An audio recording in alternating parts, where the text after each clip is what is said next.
What's going on, folks? This is Clayton representing AndroidAuthority.com. Today we've got a ROM review. I've installed the Paranoid Android version 1.4 ROM on my Samsung Galaxy S3 GTI 9300. Now, as you can see, there are no traces of TouchWiz anymore on this. I feel like I'm running a large Galaxy Nexus. It's quite cool. But anyways, cool thing about this ROM is that it's built off the CM9 source code, so it's got all of the CM9 features. Plus, it's also a tablet phone hybrid. Now that means that you can run it in phone mode, you can run it in tablet mode, and then you can run it in hybrid mode. So this ROM has plenty of awesome features that I'm going to go through. But first off, we're just going to take a look under the system settings here.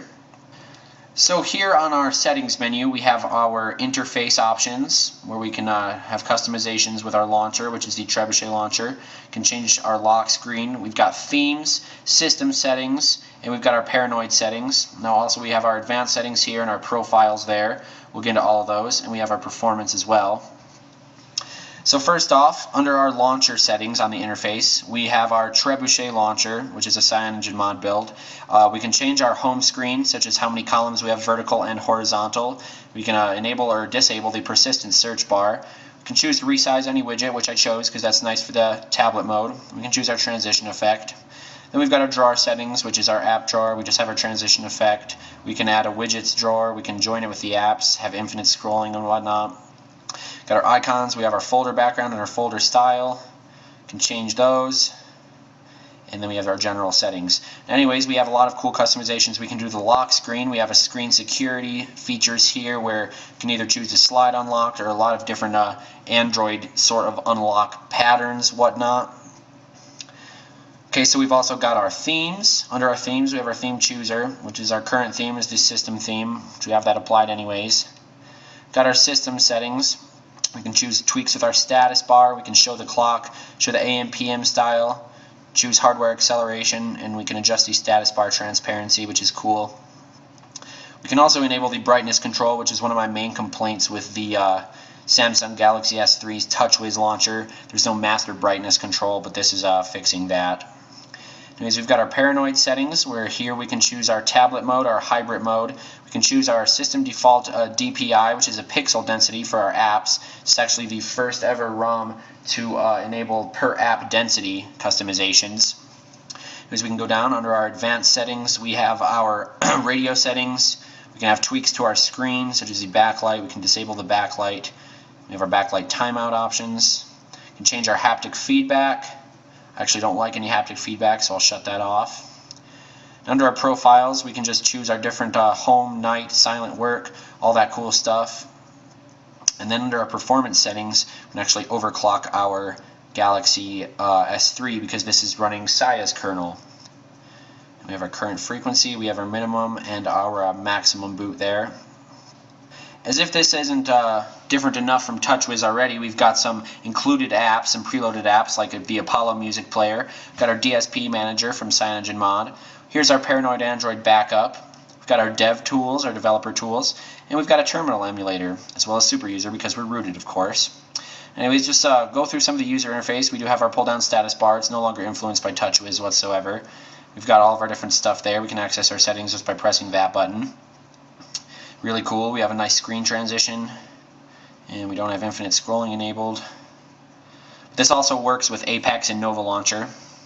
Anyways, what I'm going to go do is go to the settings here, and I'm going to go to our paranoid settings, and I'll pop this bad boy into tablet mode so you guys can see what it actually looks like. I'm going to allow the permissions. Boots into tablet mode. Requires reboot. I'm going to go ahead and hold our power button where we have all of our different options here. What I'm going to do is go to reboot. We can choose reboot into recovery into download mode. I'm just going to reboot because we have our tablet mode enabled. As you see there, we've booted into our tablet mode. So this basically is a small tablet now. And we have all of our different apps here. This is really set up just exactly like a tablet. Now the stuff is pretty small. We can actually choose how big everything is. But if we press our little status bar right here, this is actually where we're going to come up with our notifications and stuff like that. We can swipe away. This is basically like running a Transformer Prime or something like that with Android 4.0. We can access our settings there. We have Wi-Fi, airplane mode, Bluetooth, auto rotate, the notifications. Go to our settings. We had our brightness there, which is very awesome. I have all of our different settings here anyways. Same ones as we just went through, but now we're in tablet mode. Our Paranoid settings, of course. Now we can have our default system DPI. We can have our stock for the tablet, which I'm going to choose because we are in tablet mode. Okay, we can manage our apps. These are our running apps. And it's pretty small in the tablet mode. So we're just going to go ahead and boot into our hybrid mode and show you guys that. Go to our Paranoid settings once again. Click hybrid mode.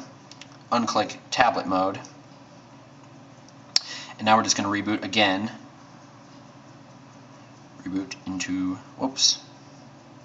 Wait for that to reboot. This is our hybrid mode, where we have our tablet-like user interface up here for the status bar, but we still have our dock bar of the phone.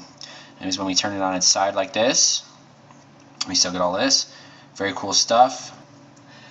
So another cool thing is when we go into the camera, it's almost set up just like a tablet. We have our options come up like that. There's our flash, white balance, exposure, and then all of our different scenes we can do, as well as our picture size and options there.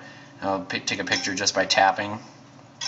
And of course we have panorama and full video recording mode. Okay, so I installed the YouTube app. Now mind you, you're going to have to flash a Google Apps package when you get this ROM. But anyways, I installed a YouTube app so we can check out the actual user interface of the tablet mode here. Flip it this way. And we have the exact same scrolling and all that as we would right on a tablet. It's really cool. I really enjoy the tablet mode a lot. And we can go back, of course. If we go to an app where we say can type something, we've got our native keyboard for the tablet mode. Actually, I'm not going to sign in right now. This is our native keyboard. We've got our cool stuff there. It also has our landscape orientation. I really like this ROM, you guys. This brings up and fixes a lot of the issues that TouchWiz had, such as the master brightness, just like that. Way bright. We can choose our auto brightness, whatnot. In our settings, we have our performance. We have our AOSP Android user interface, just like this, CM9. It's just an all-around good ROM, you guys. I would suggest checking it out if you've got a Galaxy S3. And stay tuned with AndroidAuthority.com. Later.